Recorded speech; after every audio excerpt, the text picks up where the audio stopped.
after the last meeting we had, or not the last meeting, but the meeting we had concerning behavioral health and just healthcare in general as it relates to mental health in Shasta County, it spurred a lot of different conversations. So I've been meeting with Jonathan Anderson, the sheriff, HHSA, and we have a meeting today that I'll be excited to report back on in a couple weeks, just about, as a community, a lot of us are constantly just assuming groups are connected, but people still very much so operate in their silos. So your emails that I've received about behavioral health and about solutions are very welcome. They're very warranted. I'm very thankful for those. Please keep them coming. Your personal stories have been not just touching, but it's been more, makes this process just more resolute that there does have to be some solutions, and getting the right people together is just critically important. So we have a really big meeting today that I'll look forward to reporting back. If you do want to come to coffee tomorrow morning, I'll be able to report to anybody that wants to have that discussion, 8 o'clock tomorrow morning, Kaleidoscope on Athens. For some of you, like, I would just ask that you please purchase something, or just don't bring your own coffee or breakfast in and stuff like that, because it's extremely cold, and if we do that, we'll sit on the porch. But we had a great turnout last week, and again, this is about connecting people and making sure people feel heard and solutions are brought forward, because realistically, the likelihood of 5 people up here coming up with solutions who have been in this space, none of us have been here longer than 3 years. There's people that have been doing this 20, 30, 40 years that we want to pull from their experiences, and especially from some of the families. And so I would encourage you to come out tomorrow. I had the SRTA meeting, and if you really want to see why government just completely fails us in Shasta County, come to a CERTA meeting at some point. And it's not for lack of effort of the people that work here locally, but we're still having the conversation about electric buses to Bernie in the snow, and it just is, it's just staggering. So with that, I'm going to conclude my report, and we're going to move on to R3. And I'm going to just pick this right up. I sponsored this. Thank you. I sponsored this when Prop 50 was introduced, and what we saw, I mean, we just witnessed that with the stroke of a pen in a few months and tens of millions of dollars, we can lose representation very, very quickly, and without really any say in the matter. And even though Prop 50 will be litigated in court, Shasta County, we still need to be prepared that our representation will not. Our representation is not going to line up with our economy and our way of life. I mean, we have quite possibly a congressperson that is pushing for wolves, but the people it's going to really impact, our neighbors to the north in Modoc, Lassen, and our surrounding counties, I mean, they're being devastated by those types of problems. So there's been numerous attempts and projects about splitting California in various ways going back many years. I don't really have a background in this, but what I think the most important, are you guys dying on me up here? Coughing? Jeez Louise. Yeah, I mean, both the guys are coughing. So for me, what I really want the public to understand is, I mean, this is a monumental task about doing this. Is it legal? Is there a path? Absolutely. But I haven't necessarily given a lot of thought, but I thought this is the time if we're ever going to talk about it. And some people had said, like, why not have a town hall on this? Well, the reality is, if we're ever going to do anything as a county, the elected officials have to be able to have those conversations. If there's a town hall, only one other person can be there. So this is really about getting the 5 supervisors to be able to have this discussion collectively, publicly, transparently, but then also have, and I'm super honored that he made the trip personally here. And I did reach out to Assemblymember Heather Hadwick, who's our assembly person, but she said, hey, even though I'm a co-sponsor, Assemblyman James Gallagher is the leader of this. He's been in this fight for well over 12 plus 15 years as a supervisor before he became an assemblyman. So I asked his office, and not only did they send somebody, he came himself. So with that, I'm going to invite up Assemblymember James Gallagher to present R3 and start this conversation. Welcome, sir. And if you want to raise that up, there's a button to the right, I think, that'll raise the whole thing up if you want, so you don't have to lean over. Look at that. Well, thank you, Mr. Chairman. It's a pleasure to be with you this morning, and thank you to the board for having me here this morning and for your consideration of supporting AJR 23. I also want to thank you all for the job that you do. As a former county supervisor, I know how important the work at the local level is.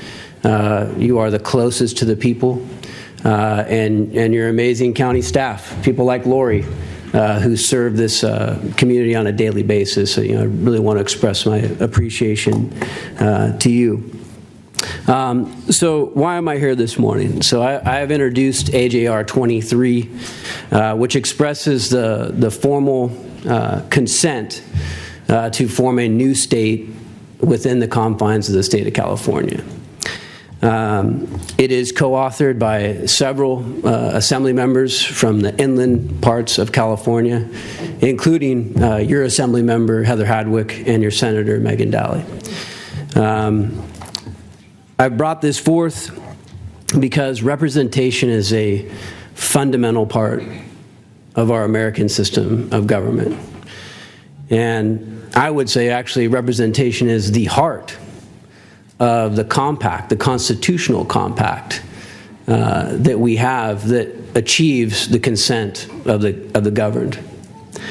That people have to be represented in the halls of government and have to have a seat at the table in order to have ordered liberty and essential government. And in our American system of government, there's essentially two ways that we have representation. One of them is through elected representatives.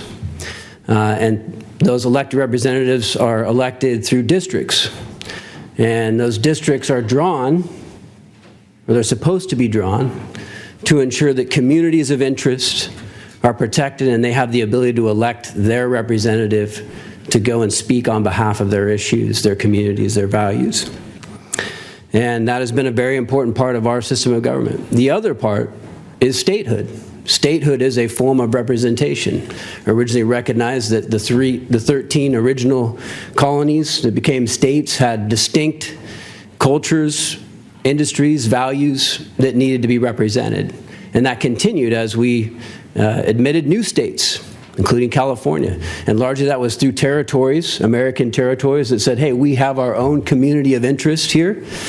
We have our own strong sense of community, of industries, of people that need representation. And so we admitted states, to the United States. And in one case, a portion of Virginia was named a new state, and that's a state we now know as West Virginia. So statehood is another form of representation, and that is what AJR 23 is opening the door to here in California. So why have I done this? I would say Prop 50 was a very primary catalyst for it, and I'll talk a little bit more about that. But I probably don't need to spend a whole lot of time in this room on the why. Water, wolves, trucks, electric school buses, skyrocketing utility and gas bills, crime enablement policies, homeless enablement policies, reckless spending, tax dollars that don't stay local. Since 2011, 789 companies have left California, and tens of thousands of jobs have left with them. Wildfire. Now, your elected representatives have fought very hard on this issue for decades, long before me, but your current elected representatives have fought for this very hard. And we've had some victories on that, but only after several devastating fires hit our area. In 2021, we secured over $1 billion for wildfire prevention projects. It was the first time we had ever done so. But we had to shame the California government into doing so. At one point, the governor cut that money in half, and only after that relentless representation did we finally get that number. But unfortunately, since 2021, that budget has continued to decrease because they remember us when a disaster happens, but then they start to forget. And those monies have continued to be depleted. And once again, a very common sense bill, a CEQA exemption for fuel reduction projects to protecting our vulnerable communities in the state, was killed in committee in the state legislature. They didn't think that that was an important measure. Our energy policy is focused on zero emission only and very costly energy, but it's actually selective energy zero emission policy. It doesn't include things like hydro, which is also zero emission. It doesn't include things like nuclear, which is also zero emission. In fact, they're working to shut down the last nuclear power plant we have in California, 30% of our power production. Even hydrogen is left out of the equation by these policies. Biomass is slowly dwindling in the state. We're losing biomass plants when we should be expanding them. And all of this crushes us in the inland part of California. We bear the brunt of these high costs. We need AC in the summer. You know, we drive trucks and cars, and we have to commute to our jobs. So we bear those brunt of the high gas prices, not the coastal areas. And yet, they get to make all the decisions. And that is the reality under the current California structure, is the coastal parts of California have all the population, they have the majority of the representatives, supermajority, of the representatives. And when they vote for their interests with complete disregard for inland California. That is just the facts. They don't really care about us because they don't have to.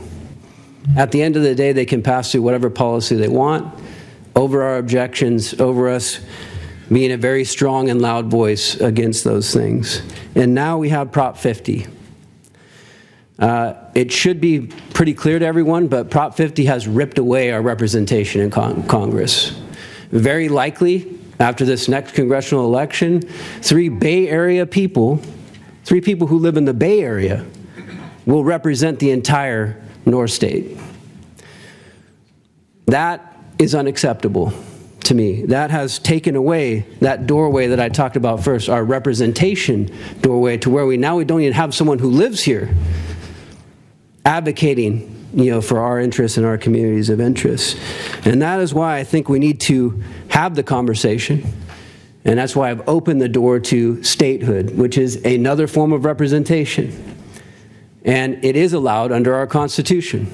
Article 4, Section 3 of the U.S. Constitution allows for the creation of new states. It lays out the process. You need the consent of the state legislature and the consent of Congress. And that can be done to create a new state. So AJR 23 creates the medium for providing that consent. Now, I'm not saying that that can happen tomorrow, right? If I went into committee tomorrow to present that bill, it probably would not get through. But I believe that it can happen if it begins from the ground up. If it begins with counties, local jurisdictions coming together with their common interests, with their communities of interest, and requesting, petitioning, demanding that consent for statehood. And so that's why I think it's very important that you guys are considering that this morning.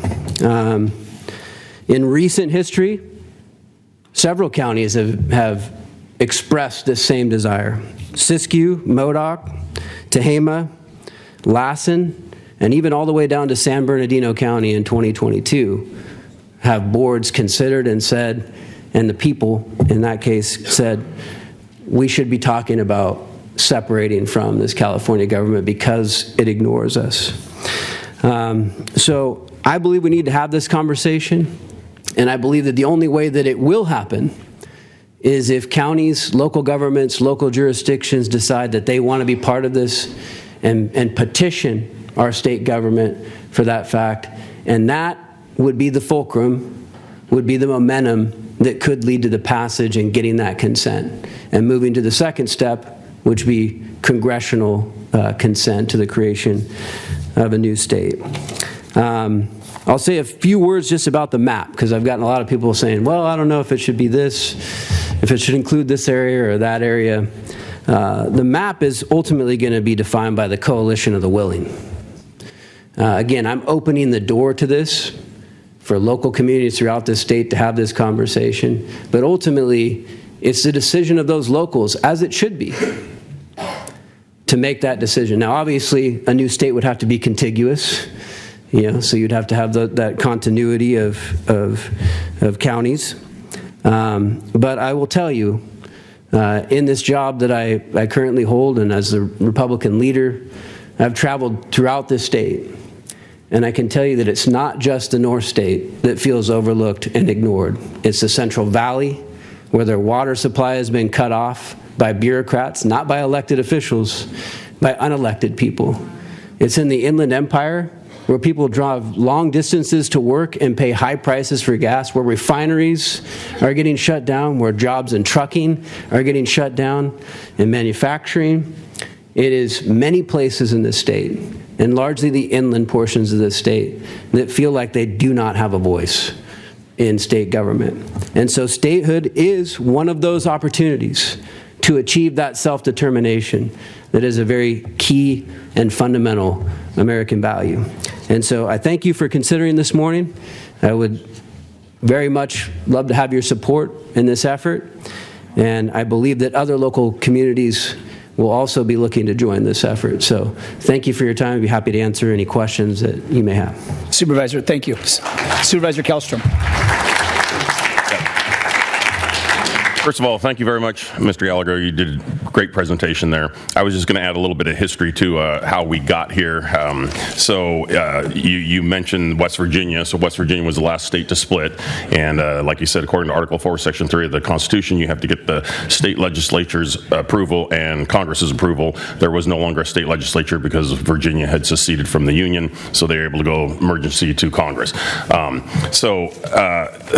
How we got to this no representation problem was originally it was a lawsuit, Baker versus Carr, and then it was Reynolds versus Sims. And Reynolds versus Sims basically said rocks and trees shouldn't have votes, so it should be one man, one vote. Everything goes to population. Prior to that, we had our state senate was capped at 40, and our assembly was capped at 80. Which at the time we had about 5% of the population we have now.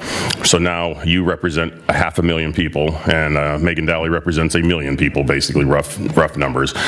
Reynolds versus Sims. Prior to Reynolds versus Sims, we had the assembly people were based on population, and so they were in the large cities like they are now.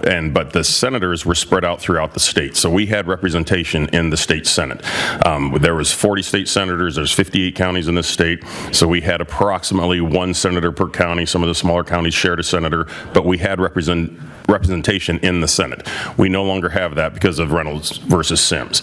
So I'm all for your idea. I worked on the state of Jefferson. I'm familiar with the Greater Idaho movement, the 4-state split, Tim Draper's 3-state split, the New California movement. I mean, there's lots of movements out there, but I'm fully in support of this. So thank you. I'm going to make a motion that we accept the resolution. And I'll second. All right. Supervisor Harmon. Just to expand on it, and I'm supportive of this too, so there's no question. But to expand on it, how do we get past the state? It's got to get past the state, then it's got to go to Congress. Can you just help me with that? Expand on that. Yeah, I mean, the state legislative consent is required by the Constitution, so I am not aware that there's a way to get around the state. You do it this way. And it's the reason why I've proposed this AJR, is because under the Constitution, that is the first step. And as I said, I think the only way that this can happen is if there is such a groundswell of support. And I believe from the things that I've been hearing around the state that there is. If there's such a groundswell of support and local jurisdictions like yourselves banding together to say, yes, this is what we would like. We want our own statehood. That would be, the fulcrum, the momentum that would ultimately lead to the passage of that out of the state legislature. Now, I can't tell you that'll happen tomorrow. Just like I said, if I were to introduce this tomorrow, it's not going to have the votes. But if it's from a ground-up movement and there's a lot of momentum built up around it, and many jurisdictions are all saying the same thing because of the very issues we've talked about, I think that there is a chance to do that.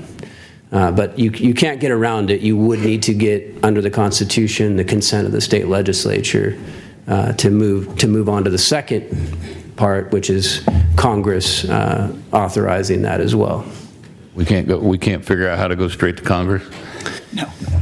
Just kidding. I don't believe that that is a way to do it. I mean, there are other thoughts about perhaps an initiative, within the counties affected, and if that expresses, the will of those jurisdictions that they want to do, it'd just be another form of expressing the willingness of those jurisdictions to form a new state, but I think they would still need to ultimately have legislative consent. You understand, I know you understand, and I understand that the challenge is we don't have a voice. I'm well aware of the challenges I know in you the are. legislature. I'm not trying to put you on the spot. And like I said, everybody that I have talked to about this, it is a heavy lift, but look at the situation that we're in right now, where we have just had representation ripped away from us. I see this as, hey, the Constitution has allowed a process for doing this. It's consistent with democracy and self-determination and ensuring that every place has the ability to govern themselves. And I think that the momentum built by those fundamental ideals and a groundswell of local support can be that thing that would ultimately get us that consent in the legislature. I certainly have a much better case to make with my colleagues in the legislature if I had 36 counties saying, look, we want to go our own way. Absolutely, and I appreciate what you're doing, and I'm fully supportive. Thank you. Thank you, Supervisor Harms. Supervisor Plummer. Thank you, Assemblyman Gallagher, for coming up and offering this presentation. I struggle with this on a few dimensions. The first is kind of the principle of it, and I was, as this whole board was against Prop 50, and actually, did a debate on it, and there, those who were for Prop 50, which I'm sure you heard, made the case that there's such an existential threat from the federal government. This was the pro-Prop 50 side, saying that we need to kind of abandon the principle of independent redistricting in order to, meet that threat. And what I said to them at the time was, well, if it's such a threat, then convince the people in those 5 other districts that it is such a threat and just win them outright as they are today. And I wonder, kind of, it feels a little bit of like we're doing the same thing, of we're redrawing the maps here in order to get the representation that we want, rather than convincing people of what we believe are more persuasive, all the things you mentioned, wildfire, trucks, all that we're abandoning that and trying to redraw it. And so that worries me, that we're kind of doing something similar. Could you speak to that and kind of how you think about it from a principle standpoint? Yeah, I mean, I see them as two separate but related things. And it's just like I laid out at the beginning. There is representation through our elected representatives, and there's statehood representation. What you're talking about in the redistricting fights that are going on throughout our nation, which I do not think are good for democracy. It doesn't matter what state you do it in, partisan gerrymandering is wrong. It should not happen. These should be done in an independent way, citizen-led, to ensure that all of the districts, again, the fundamental principle of representation, of that side of elected representation, is that each part, as best as you possibly can, each part of a state or each part of a congressional district, each area in a state that has a congressional district has representation, right? When you do it by gerrymandering, by purely partisan motives, what happens is it's all about party and what person of what party is elected, rather than the choice of that place. And that is the problem, the spiral that we are in right now. And it is closing the door on the ability to have representation of your place. That's what's happened to us with the passage of Prop 50. Statehood doesn't take away from any of those things. It just says, hey, now you're going to have a state where that state and its jurisdiction, again, all democratically elected, all would have its own representative districts, right? Which, in my mind, should be done by an independent redistricting commission. That is our California Constitution currently, where those districts are drawn fairly, and that we ensure representation for every place. So statehood is consistent with those values, that jurisdiction, again, would have representative democracy and have fair districts, but that state would actually then have its own representation in the United States, right? 2 senators in addition to congressional representatives, and a better way to make sure that all those people in that area have representation, have somebody advocating for their issues, whereas right now in California, I would argue you don't have that. You have coastal counties, coastal parts of California that have all the representation, and they vote for their interests in complete disregard for a huge portion of the rest of the state.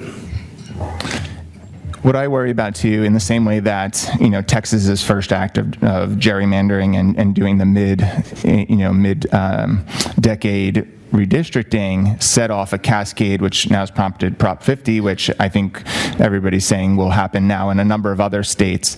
Wouldn't you imagine that something similar would happen on the statehood front? Like, say we could get it past the state legislature, that New York would say, well, we have New York City, which is dominating us from a population basis, so we're going to try to cut off, and then we'll see a ripple effect where all of a sudden, across the nation, we have all these groups that are now trying to split off the rural parts from the urban parts, and we end up with 30 proposals for new states over the next 10 years. And isn't that conceivable if we mirror what we're seeing on the redistricting front? I think it's conceivable, but I think it would be unlikely. Again, any group or jurisdiction that would be wanting to achieve statehood would have to go through the same exact process. And New York has split in the past. Just agree. Yeah, I think that's correct. But any group wanting to achieve statehood would have to go through the same process. They would have to go through their own state legislature and get consent of Congress. So I think it unlikely we would see several of these all throughout the nation. But even if we did, let me ask you, would that be so bad? Because all of those, again, each of those jurisdictions would have their own representation based on democratic principles and the fundamental constitutional compact of the U.S. Constitution.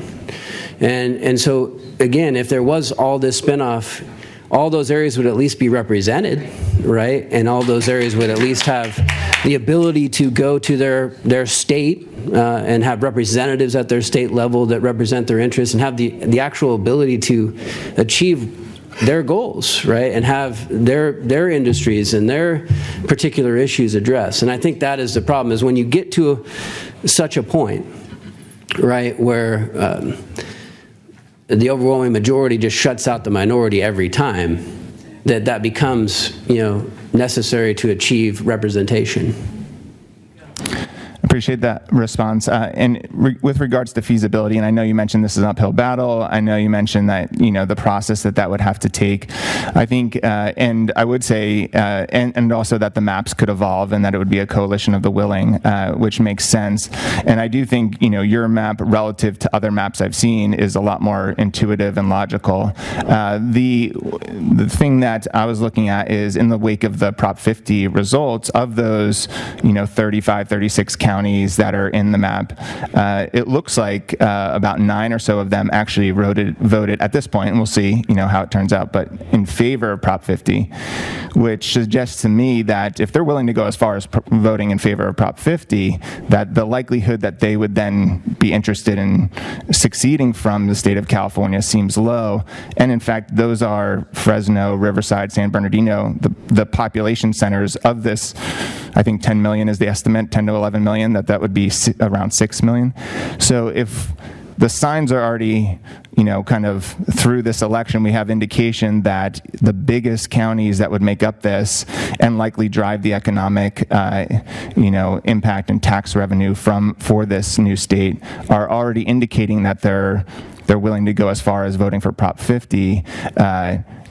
Do we think that that there is a path here that is worth spending the time and energy on to try to achieve? Well, I'd say my observation was actually the opposite. As I'm seeing that map and as votes are continuing to be counted on Prop 50, it looks almost exactly like my map. Certainly in the north, but when they finish counting all the ballots, I mean, you mentioned Fresno. I think it's barely passing in Fresno, but when all the votes are counted, I think it's likely that Fresno will vote no. And I think when we have the final tally, I think that what that looks like in terms of the counties that voted no versus those that voted yes, it will be very close alignment to, the map that I propose. But again, my map is not saying, hey, this is set in stone. Again, it's going to be up to those local jurisdictions. Those counties decide, hey, do we want to be part of this? Their citizens, their local jurisdictions, do they want to walk through this door of statehood? I think that's fundamentally a democratic value as well. Let's hear from these local jurisdictions who are most affected. But I do believe that there are many of them who, especially with what has just happened, want to pursue a different door, pursue a different path, and statehood, I think, is that path.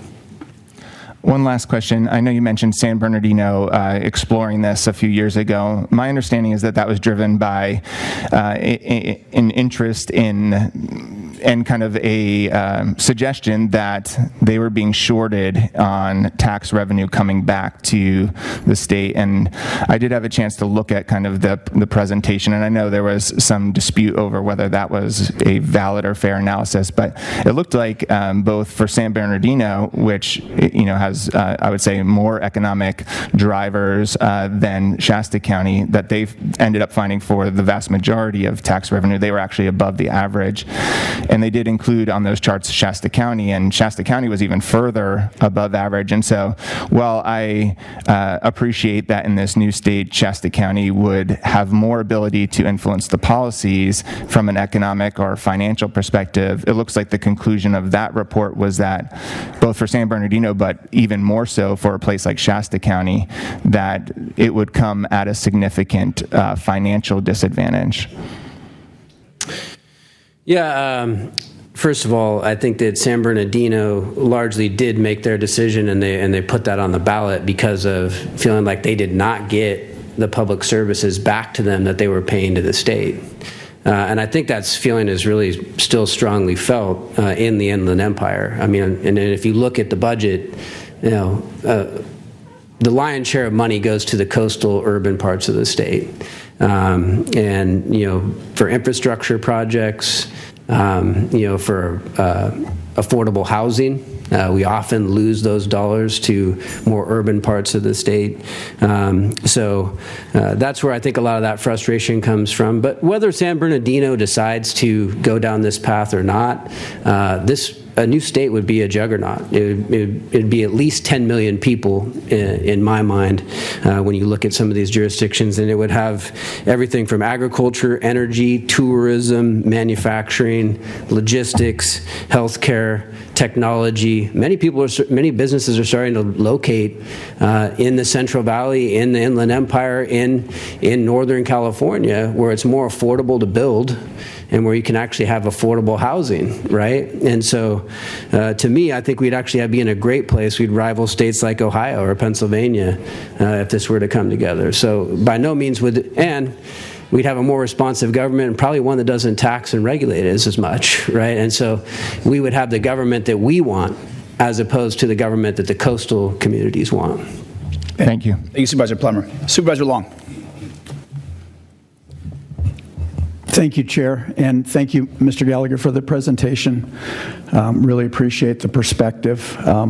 So I look at things from a pragmatic standpoint, and have we, from a macro level and a micro level, have we figured out what would be the aggregate income revenue, because the San Joaquin Valley and some of the San Bernardino Inland Empires, there's high levels of poverty.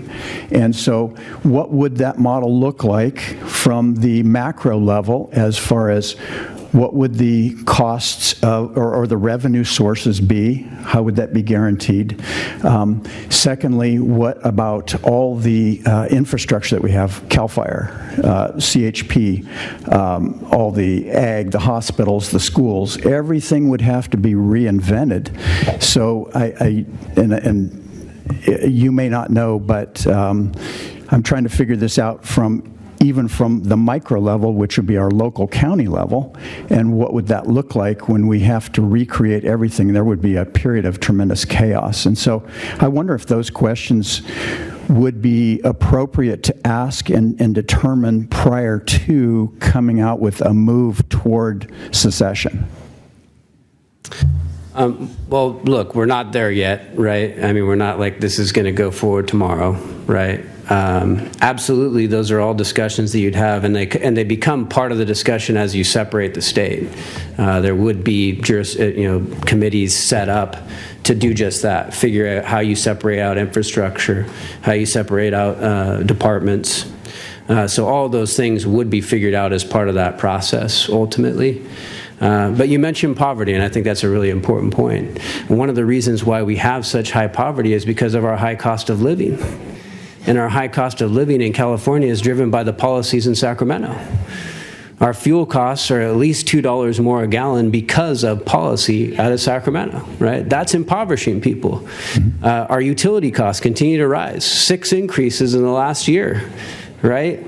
That the PUC approves time and time again under this government.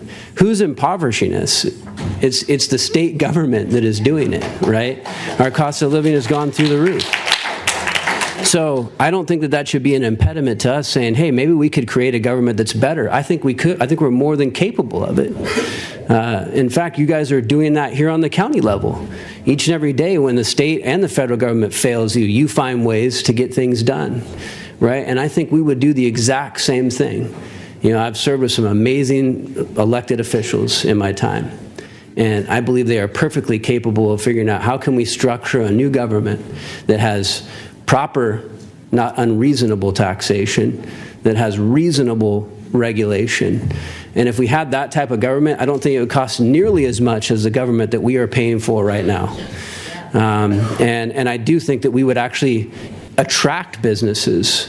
But I don't want to take away from the fact that, guys, we have a lot of industry in our areas, that are very powerful and that bring in a lot of revenue.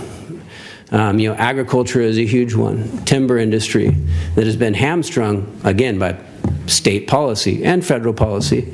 But manufacturing that is growing, in our areas. Technology, AI. All of these things are coming on board that I think are going to lead to greater prosperity, greater revenue. So let's not discount that either. Let's not discount ourselves and what this inland California is actually really capable of in terms of generating revenue, jobs, prosperity, but more importantly, a government that's actually responsive to us and a government that actually looks to try and meet those needs and meet those industries. I think we could do it a lot better than the one that is currently controlled by the coastal representatives. Thank you. Thank you for that perspective.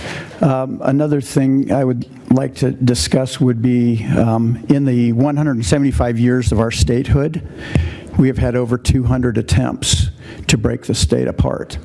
And we've talked about a few of them here. 200, that's more on average than one per year in our state's history that interests have been to break it apart. What would make you think that this would be successful at this point, given that it would have to go through the hurdle of the state legislature? They would have to have approval in a majority state, as you described. So is this to vent a position that we're really upset about Prop 50 and the lack of representation, or is this actually something you see as being a viable project given everything we're discussing?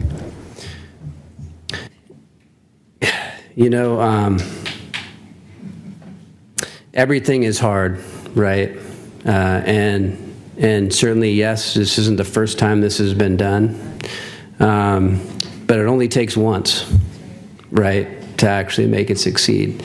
And as I've said, I know it's a heavy lift. I'm not up here telling you that we can easily get this passed through the legislature.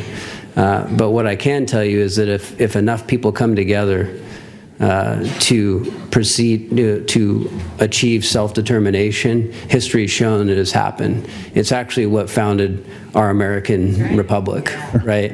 Is a bunch of people saying, you know what, this doesn't work for us, and we need to have the ability to have our own representation, right? We need to have the ability to have our own self-determination over our area and not be governed by remote places, right? And so that history has shown time and time again it can be done. And I think the history of California, the amount of times this has been attempted, only actually underscores the fact that California government is not working very well, because over the years, many people have been displeased with how it governs. And I think we have to kind of admit that we really do almost have two states. Some people would say multiple states within California. Mm-hmm. And that one-size-fits-all government doesn't really work very well for the governors of California, and that's why I think we've had so many movements to do this. I can't tell you this one's going to be successful, but I can tell you I think we're at that point where we at least need to have the discussion as elected people, as local jurisdictions in inland California, that this really isn't working out very well for us, and is there a better way? Thank you. Thank you, Supervisor Long. Supervisor Kellstrom. Yeah, well, let's get to my first concern. On page 14 of the packet at the very bottom where it says, whereas historical efforts to divide California, including the voter-approved proposal in 1850, oh, great, I just lost my screen. In 1859, reflect a deep-rooted desire for more responsive governments. In recent years, counties such as Siskiyou, Modoc, and San Bernardino have expressed support for exploring secession to achieve equitable resource allocation and representation. We need to change that word secession. That secession, that implies from the United States. This is secession from the state of California. It should say state split rather than secession on that. So we do need to clarify, get that straightened out before we vote on that. And then to answer some of your concerns, Supervisor Long, so I did a lot of work with the state of Jefferson, and a lot of your concerns were already addressed there. So for instance, the CHP, CAL FIRE, all those things were addressed. The state of Jefferson's thoughts were to put those into the county's hands for the county to take control. So, like our CAL FIRE right here, we have a contract with CAL FIRE that does our county services for CAL FIRE. Highway patrol could be put into the sheriff's department. I mean, so a lot of those state agencies would be ran by the county locally where they know what's going on. Lassen County would probably be one of the more wealthy counties in this whole thing, because Lassen County has a prison. 70 to 80% of those prisoners are from the former older state of California. So that would now be an out-of-state prison where they'd either have to take their prisoners back or they'd have to pay us to hold those prisoners there. When West Virginia split from Virginia after Virginia seceded from the Union, and that's an example of secession, is when Virginia and the other Confederate state, they seceded from the Union. This is a state split, but when they seceded, when we came back after the Civil War, the people in Virginia said, hey, all that stuff in your state is ours. It was bought with our state money, and it's precedent. It went to the Supreme Court, and it's precedent that any state items that are in the boundaries of the new state become the property of the new state. So a lot of your concerns have been addressed. I mean, we looked into it extensively. Will we have some hurdles? Yeah, absolutely. But I mean, this is the first step. And again, thank you, Mr. Gallagher, for bringing this to our attention, bringing it forward. Supervisor Harmon. I kind of paused on that. We need a groundswell, and I don't know. I see the elections I don't know where we ended up on this Prop 50 as far as turnout, and I don't know where we ended up as far as the percentage that voted yes and no. But that groundswell is what's important. People are complaining like you and I are. We're trying to do something about it, but and then they don't show up. If we could just get, and I don't know. I've heard some of them statistics about how many.